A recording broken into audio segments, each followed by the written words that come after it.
नोरमा group, जो सोचता है वो करता है। आपके अपने सपनों का आशियाना।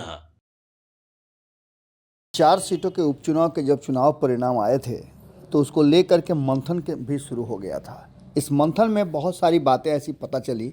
और ये 4 सीटों के उपचुनाव ही क्यों, इससे पहले भी मुख्य चुनाव में आपने देखा होगा कि किस तरह से बिहार और उत्तर प्रदेश के साथ साथ बंगाल और झारखंड एक दूसरे को प्रभावित करते हैं। जब चुनाव होता है तो यहाँ के दल बिहार में भी प्रवेश करते हैं और बिहार के दल इन राज्यों में भी अपनी किस्मत आजमाने के लिए जाते हैं।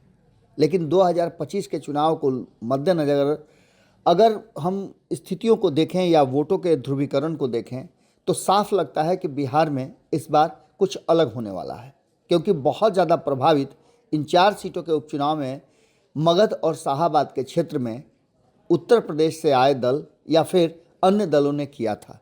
AIMIM अपनी उपस्थिति दर्ज करके 2020 के चुनाव में जिस तरह से परिस्थितियों को बदला और 5 सीट जीतने में कामयाब हुआ, उसी तरह से बसपा जो मायावती की पार्टी है उसने भी बिहार में अपनी पैठ जमा रखी है।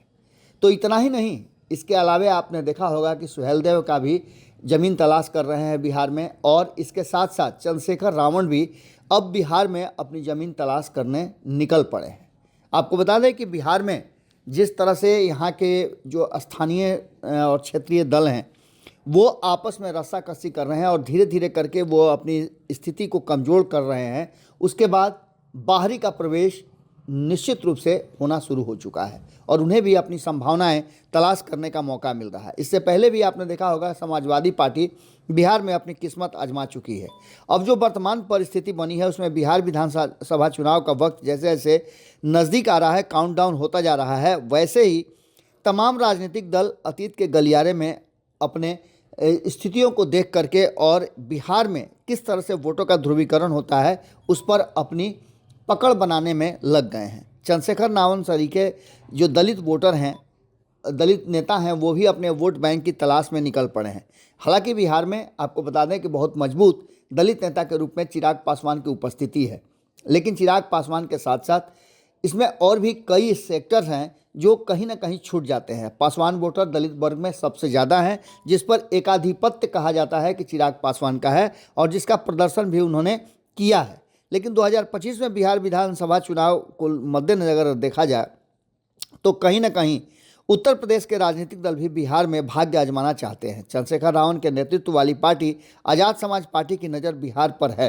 हालांकि उत्तर प्रदेश जहां से उनकी जड़ें हैं वहां वो बहुत कुछ नहीं कर पाए, लेकिन बिहार में जिस तरह के माहौल बन रहे हैं उसमें वो कुछ वोटों का ध्रुवीकरण करा सकते हैं। ऐसा पहले भी मायावती कराती रही हैं और मायावती बिहार में भी सीटें जीतती रही हैं। पिछले चुनाव में भी वो सीट जीती और रामगढ़ में इस बार भी उनका प्रदर्शन बेहतर रहा। तो इससे पहले भी उन्होंने दूसरे नंबर पे आकर के ये बताया था कि वो बिहार में भी अपनी पैठ रखती हैं। यही नहीं, देश के अलग अलग हिस्सों में भी मायावती का अच्छा खासा प्रभाव है। अब आपको बता दें कि बिहार में जो 17% दलित वोटर हैं उन पर कब्जा करने की होड़ लगी हुई है। केंद्रीय मंत्री चिराग पासवान दलित सियासत की एक्सिस माने जाते हैं, धुरी माने जाते हैं, लेकिन उनके साथ साथ उनको चुनौती देने के लिए चंद्रशेखर की बात करें या फिर मायावती की बात करें तो वो बिहार में प्रवेश करती रही हैं और बिहार में अपना प्रभाव भी डालती रही हैं। आपको बता दें कि इसी बीच एक कार्यक्रम के दौरान चंद्रशेखर ने बिहार में लंबे समय से संघर्ष कर रहे हैं ये बातें कहते हुए दलित के पक्ष में हमने आवाज़ बुलंद किया है। आने वाले विधानसभा चुनाव में हम मजबूती से आगे बढ़ेंगे। राज्य इकाई हमारे की तैयारियों में जुटी हुई है और संगठन हम मजबूत करने के लिए हर तरह से कोशिश में लगे हुए हैं। इसका फ़ायदा हमारी पार्टी को मिलेगा, ऐसा कहते हुए चंद्रशेखर रावण ने कहीं ना कहीं इन दलित नेताओं के लिए मुश्किलें पैदा कर दी है। तो सबसे बड़ी मुश्किल आपको बता दें कि पैदा हुई है उन दलों के लिए जो बिहार में अपनी सत्ता स्थापित करके मुख्यमंत्री की कुर्सी तक पहुंचना चाहते हैं। वहीं आपको बता दें कि बसपा भी पूरे दमखम के साथ बिहार में अपनी पैठ जमाए हुए है और लंबे समय से बहुजन समाज पार्टी जो है वो बिहार में चुनावी रणनीति का हिस्सा रही है।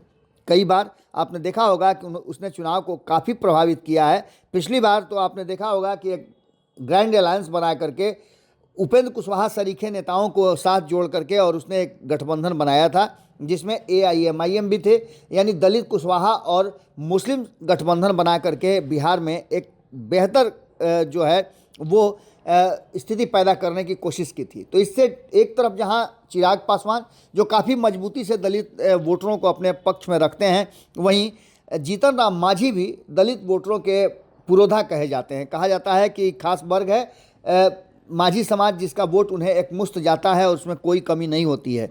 अब उन्हें भी चंद्रशेखर रावण के इस बयान के बाद निश्चित रूप से कहीं ना कहीं परेशानियों का सामना करना पड़ रहा है।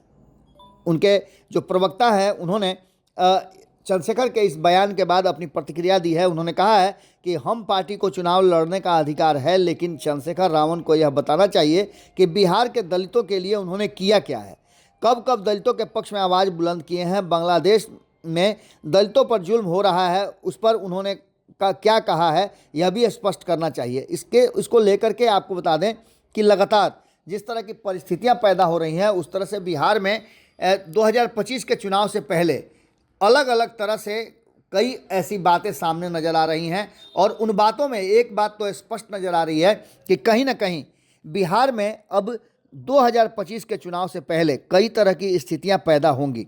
इन सारी बातों को लेकर के जब हम लगातार बात करते हैं तो एक बात तो साफ नज़र आती है कि कई दशक से बहुजन समाज पार्टी बिहार में अपना प्रभाव जमाती है, बिहार में अस्थायी कार्यालय खोल करके, और बिहार के चुनाव में वो अपनी सहभागिता हमेशा से दिखाती रही है। अब देखना दिलचस्प होगा कि एक तरफ जहां मायावती की पार्टी बहुत मजबूती के साथ बिहार में चुनाव लड़ने के लिए अपनी तैयारियां करती रही हैं और फिर से 2025 के चुनाव की तैयारी कर रही हैं, तो वहीं चंद्रशेखर रावण ने भी अपनी जो उपस्थिति है वो दर्ज की है। इससे पहले भी आपको बता दें कि बहुजन समाज पार्टी पहले भी चुनाव की राजनीति में रही है। सोनेलाल पटेल बिहार में भाग्य आजमा चुके हैं। ओम प्रकाश राजभर भी बिहार में चुनाव लड़ने के लिए आए हैं। इससे पहले हमने आपको बताया कि समाजवादी पार्टी भी बिहार में लगातार चुनाव लड़ने की बात करती रही है। अब ऐसी स्थिति में बिहार में जो वर्तमान परिस्थिति बनी है, उसमें एक बात तो साफ नज़र आ रही है कि कहीं ना कहीं ये जो कहानी है वो ट्विस्ट होती हुई नज़र आ रही है। एक तरफ जहां बिहार में आपस में द्वंद्व चल रहा है, वहीं दूसरी तरफ आपको बता दें कि इस द्वंद्व में जब उत्तर प्रदेश से ये दल कूदेंगे, तो आपको बता दें कि पहले भी झारखंड मुक्ति मोर्चा बिहार में अपनी उपस्थिति दर्ज करने के लिए तैयारियां करता रहा है। खास करके अगर देखा जाए तो शेड्यूल ट्राइब्स के जो वोट हैं उसको लेने के लिए झारखंड से सटे इलाकों में वो हमेशा से अपने उम्मीदवार खड़े करते रहा है और करने की बात भी करता रहा है। इस बार जो इंडिया गठबंधन है उसके तहत भी जब झारखंड में सीटें दी गई तो यहाँ भी वो अपनी निश्चित रूप से उपस्थिति दर्ज करेगा।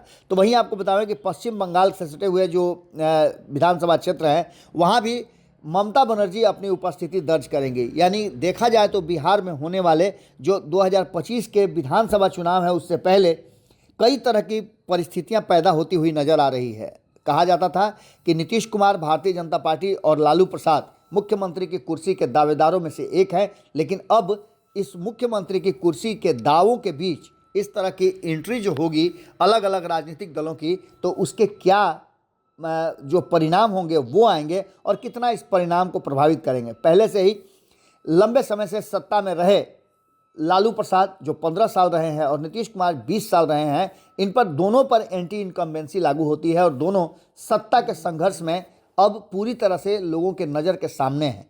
यानी कि बिहार में आपने देखा होगा कि जो उपचुनाव हो रहे हैं उसमें कई स्थानों पे निर्दलीय का जीतना इस बात की तरफ इशारा करता है कि लोग विकल्प की तलाश कर रहे हैं। एक तरफ जहां ये सब हैं, वहीं दूसरी तरफ बिहार में आपने देखा कि किस तरह से प्रशांत किशोर ने अपनी पार्टी बनाई। वहीं आप देख रहे हो कि नागमणि अपनी पार्टी बना करके और खास करके एक समाज और एक वर्ग को जोड़ने के साथ साथ अन्य समाज जो नीतीश कुमार और लालू प्रसाद से प्रताड़ित हैं उन्हें अपने पक्ष में करना चाहते हैं। तो वहीं आईपी गुप्ता 1 करोड़ लोगों के साथ जो उनके समाज के हैं उनके हक हुकूक की लड़ाई के लिए एक अलग संघर्ष कर रहे हैं। यानी बिहार में आने वाला 2025 का चुनाव जो स्थापित राजनीतिक दल हैं उनके लिए आसान नहीं होने वाला है। अलग अलग राज्यों से आने वाले दल तो लड़ेंगे ही, इसके साथ साथ बिहार में भी जो संघर्ष चल रहे हैं वो भी काफ़ी कुछ इस बार के चुनाव को प्रभावित करेंगे। क्या होगा ये तो आने वाला वक्त बताएगा। जैसे से चुनाव की काउंटडाउन शुरू हो चुकी है उसके बाद से कई तरह की बातें अब रोज़ रोज़ आपके सामने आती रहेंगी और नए नए समीकरण बनते रहेंगे। अब यह समीकरण कहीं ना कहीं नीतीश कुमार, लालू प्रसाद और भाजपा के लिए परेशानी का कारण जरूर बनेंगे। जुड़े रहिए भारत लाइव के साथ। बहुत बहुत धन्यवाद। अगर ये वीडियो पसंद आई और वह बिहार के राजनीति और बिहारियत से सरोकार रखेनी तो सब्सक्राइब बटन दबा के चैनल के सब्सक्राइब कर ली। ओजे एगो घंटी बा, ओकरा बटन दबा देला से कुल सटीक और मारक खबर रुआ मुफ्त में मिल जाई। अगर रुआ पत्रकारिता के हमनी के नया प्रयोग में सहयोग कर चाहतानी तो ज्वाइन बटन दबा दी। पेटीएम नंबर नोट कर ली 9386816700। धन्यवाद।